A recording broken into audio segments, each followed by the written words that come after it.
Gente, é um grande prazer para mim conhecer virtualmente, depois da pandemia, quem sabe pessoalmente, a minha colega Hildegard Angel, por quem eu tenho um afeto muito grande, um afeto digital. Primeiro, porque ela é uma grande jornalista, né?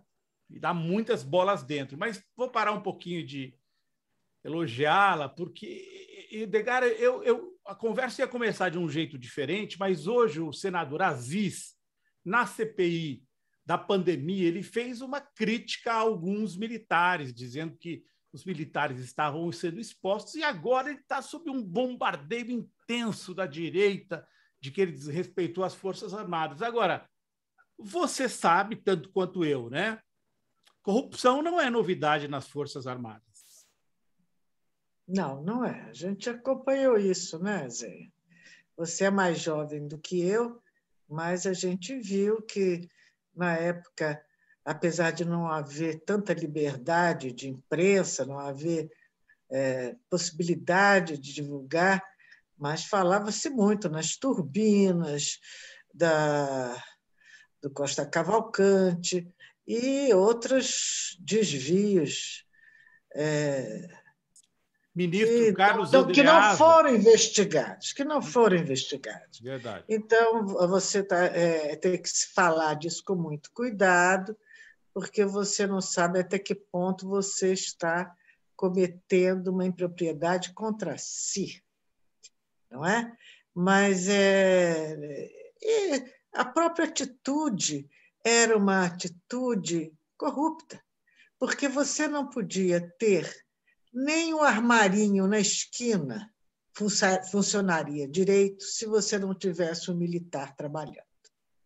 Todas as empresas privadas, não se falava tanto nas empresas públicas, porque esse aparelhamento das empresas públicas, do serviço público pelo governo, está se dando no governo do Bolsonaro.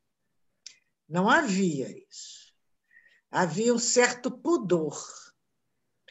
Mas, se você não tivesse um major, um capitão, um coronel, até um general, na sua empresa, você não conseguia andar com um processo, um despacho, uma autorização. Enfim, você era até punido pelas fiscalizações. Então, era já um status quo que a gente tinha se acostumado. Uhum. A gente sabia que era assim. Todo mundo era major, aquela coisa, coronel, todo mundo era importante se fosse militar. Sabe com quem está falando? O militar não tinha multa de trânsito, o militar não tinha isso, tinha aquilo. Então, era o poder instalado na vida civil, né? Na vida, mas o que vemos agora é muito pior, porque vemos militares sem pudor, sem qualquer brio da farda, do que poderá implicar na imagem da instituição essa vulgarização dos maus hábitos, a normalização desses desvios. É na base do sou eu mesmo, não estou nem ligando, estou aqui, eu posso, eu faço. É o que nós estamos vivendo. Então, isso é um governo de exceção, porque isso não é a normalidade, isso é uma excepcionalidade na vida brasileira, né? Então, eu acho que a corrupção ela está. E também tinha-se a impressão de que a corrupção era própria dos estratos mais baixos das forças. E a gente vê que não era isso. Não era isso. Eu acho que, na verdade, nos governos militares, quando havia corrupção, o próprio civil era instrumentalizado para participar dessa corrupção e ali eles dividiam e as pessoas ficavam ricas. Mas, como não há inquérito, como não há investigação, são verdades que dependem da credibilidade de quem denuncia e da boa-fé de quem acredita. Não é, Zé? Houve um caso assim que chamou muita atenção, que foi a CAPEM. Os militares tinham uma empresa que, sem concorrência pública, ficou encarregada de tirar toda a madeira de Tucuruí, do lago de Tucuruí, porque essa madeira poderia, se ficasse submersa, soltar gases que corroeriam as turbinas. Eu me lembro desse escândalo. A CAPEM só tirou 20%. E ninguém pagou por isso, e ficou tudo por isso mesmo, justamente pelo que você disse. Não existia investigação, né? Eu me lembro, meu pai, militante comunista, com medo, né? Medo do que se falava em casa, medo do que se dizia para os vizinhos. Então, agora, assim... engraçado, esse medo já não está nos calando. Uhum. Talvez porque nós, que vivemos aquele momento, a gente, num esforço que vai além da nossa do senso de sobrevivência, até da nossa estima, a gente tem uma preocupação de que o Brasil não volte a sofrer o que ele sofreu. Então, a gente está conseguindo atropelar esse medo natural, humano, compreensível, porque a gente teme pelo nosso país. A gente já viveu, a gente sabe o que é. Uhum. Eu vou fazer uma comparação, é como se fosse o nazismo querendo voltar na Alemanha com toda a força, e os judeus, que na ocasião se calaram, hoje reagiriam. Entendo, verdade. Então, eu acho que é um processo, nós estamos fortalecidos pelos exemplos da história e pelo nosso sofrimento, porque a gente sabe o que é você estar sob o domínio de um tirano, de um Estado tirânico. O Edgar, outro dia, num debate, surgiu aquela conversa de ditadura brasileira amena, né, dita branda e tal, e aí eu fiz uma leve observação. Como eu lhe disse, meu pai era militante, ele era contra a luta armada, era um militante de baixo escalão do PCB, e aí eu falei, gente, é que vocês não sabem as violências que foram cometidas. Primeiro, o arroxo salarial é uma forma de violência, e a ditadura fez um grande arroxo salarial, acabou com os sindicatos, interveio, prendeu muita gente. E, quer dizer, a ditadura ela não afetou só esses 460 desaparecidos, mas ela afetou milhões e milhões de brasileiros no seu cotidiano. Eu me lembro, criança, do pânico que me deu quando eu virei uma esquina de casa e tinha lá um homem com uma metralhadora na porta de casa. E eu estou dizendo isso para chegar ao caso da Zuzu. Como é que você tem tanta força, Edgar? Muita gente te admira muito, além de ser um excelente jornalista, pela força que você encontrou para denunciar e continuar denunciando até hoje. Eu acho que eu tenho, talvez, um senso de obrigação. Eu sempre fui muito cumpridora dos meus deveres, né? Eu tive uma formação no teatro clássico, uma formação no teatro tradicional, em que o ator tinha que obedecer cegamente o diretor. Quando eu atuei na grande imprensa, eu tinha também uma postura de observando os meus limites, e nunca atropelei os obstáculos, mas agora é o meu dever pessoal. É mais forte do que eu.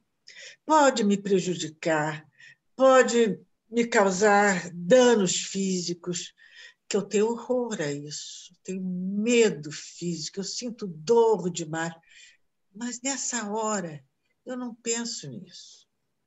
Eu penso que eu tenho uma obrigação de transmitir para o próximo, para a juventude, para os brasileiros e para os que negam aquele tempo e que viveram aquele tempo, a minha história, a minha verdade, a minha experiência, as minhas perdas, eu tenho. Edgar, e o que sabemos? Bom, não tem novidade do caso, mas você tem esperança de encontrar um esclarecimento completo? Olha, do Em caso algum tipo de Zuzu, arquivo? do caso Zuzu, a gente tem esse depoimento. Primeiro, nós tivemos duas testemunhas oculares, né? Que, Sim. na época, se manifestaram na primeira comissão dos desaparecidos. Agora, nós tínhamos um depoimento de uma outra testemunha que chegou a falar com o meu então marido numa noite no Hipopótamos, que era uma boate da moda, que ele havia presenciado tudo. Essa pessoa chegou a nos dar um depoimento escrito, mas, posteriormente, ela desmentiu o seu próprio depoimento. É irmão de um deputado, filho de um prócer da ditadura, não era militar, mas um jurista, e eu não posso, então, usar do seu depoimento, porque ele o retirou. Mas era uma coisa sabida. E que ele viu que houve um carro que arrastou o carro da mamãe para o despenhadeiro. Né? Então, finalmente o depoimento do delegado do DOPS, Cláudio Guerra, Está no livro dele. Que está no livro dele, e ele depois, verbalmente, na Comissão Nacional de Verdade, com mais ênfase, mais detalhes, nós descobrimos que até quem arquitetou, quem dirigiu aquela ação, que foi o coronel Freire Perdigão, e mais, que as ordens para o coronel Freire Perdigão de eliminação dos inimigos daquele governo partiam, que eles consideravam do Estado, partiam diretamente do gabinete de Geisel. Então, o Geisel, com aquela sua postura, e que fez coisas boas para o Brasil também, na área de desenvolvimento e algumas conquistas da infraestrutura, né, do país. Mas que foi um tirano, um déspota, e agora vemos, também foi um assassino. Edgar, o telegrama da diplomacia americana confirmando que o Geisel sabia. Quer dizer, isso tem, obviamente, que não vai haver um papel dizendo o Geisel falou para o Perdigão, elimina tal pessoa. Mas a linha de comando... Agora, finalmente, você acha que existe no horizonte uma possibilidade de que essas pessoas sejam punidas? Porque nós tivemos recentemente o primeiro caso aqui em São Paulo de um punido. De certa forma, também o Ustra foi punido, né? Porque eu acho que é o que você disse, se a gente não conseguir puni-los, não teremos exemplos para o futuro. Eu acho, assim, eu não sou uma pessoa vingativa, não é o meu temperamento, apesar de que eu acho que tinha que haver punição. Mas não é um sentimento que me aflige, o da punição, porque nós fomos tão punidos. Verdade. E a gente sabe o que é o sofrimento. Agora, eu acho que o que precisa imediatamente é essa história estar nos livros didáticos. O que a gente precisa é a construção de uma consciência nacional, não é a Comissão Nacional da Verdade, é a consciência nacional da verdade. Esta verdade tem que ser conhecida.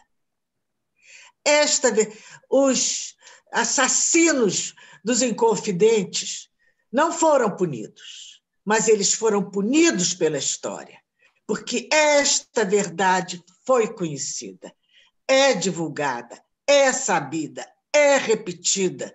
Então, é a nossa missão, a minha missão, é fazer esta verdade conhecida. É a desmoralização histórica.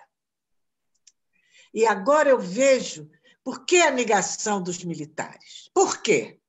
Porque eles não queriam ser desmoralizados. Eles não queriam esta desmoralização histórica. Não, é esse que é o grande dano que se pode fazer, em reciprocidade ao dano que eles fizeram. É a desmoralização histórica. Isso é que eles evitam. Então, se vai um preso, se o outro não vai, se o outro já foi, se o outro já morreu, não interessa. A gente tem que repor a história, a gente tem que colocar...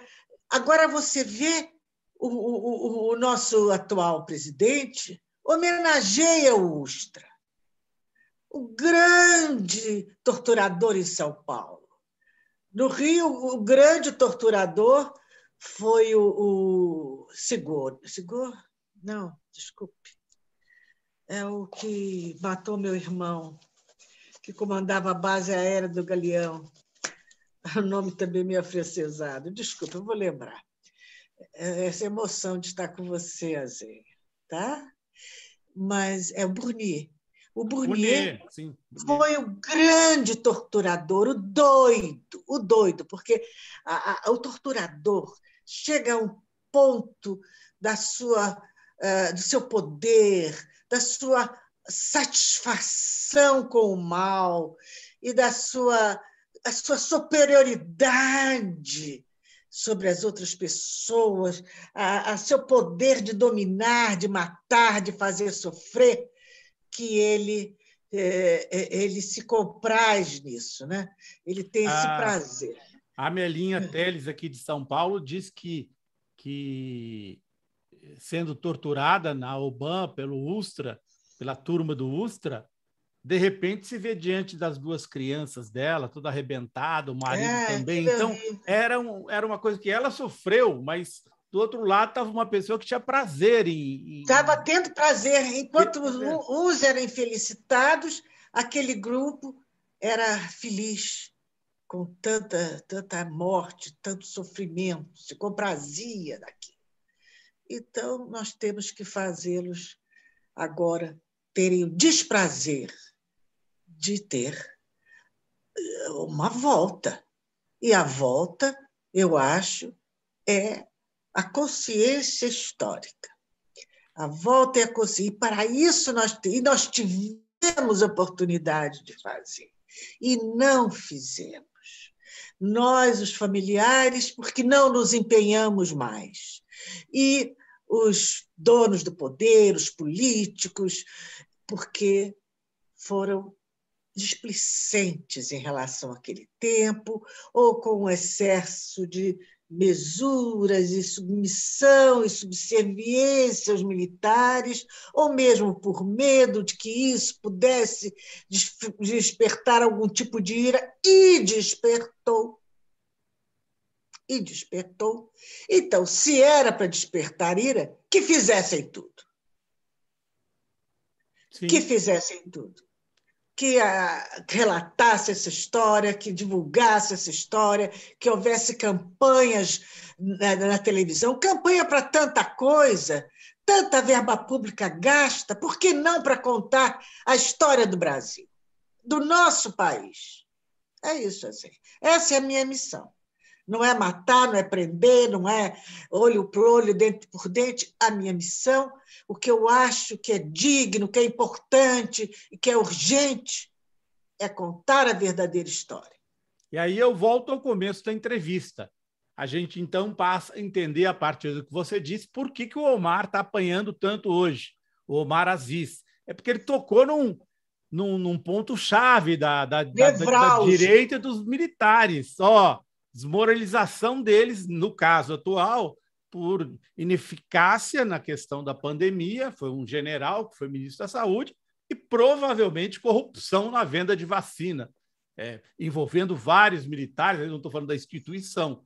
Então, agora eu estou entendendo melhor, a partir da sua fala, por que o Aziz está apanhando tanto nas redes sociais da parte dos bolsonaristas. Eu queria te agradecer. Mas engraçado é que os bolsonaristas eles não fazem nenhum esforço para fazer o povo pensar diferente. Ao contrário, eles hoje em dia, o Bolsonaro, os militares que o cercam, eles quase que esfregam em nossas caras todas essas suas incorreções que estão sendo cometidas agora. E não falo eu não estou falando nem de corrupção, eu falo do abuso do poder.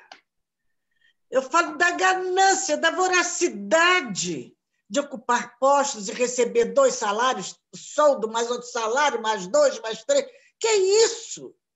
E o povo com essa fome, com essa penúria, as calçadas cheias, as pessoas passando frio. O Rio de Janeiro nunca fez tanto frio. E as pessoas estão na rua sem um agasalho, sem uma sopa quente. E as pessoas não têm... O Brasil não tem pena.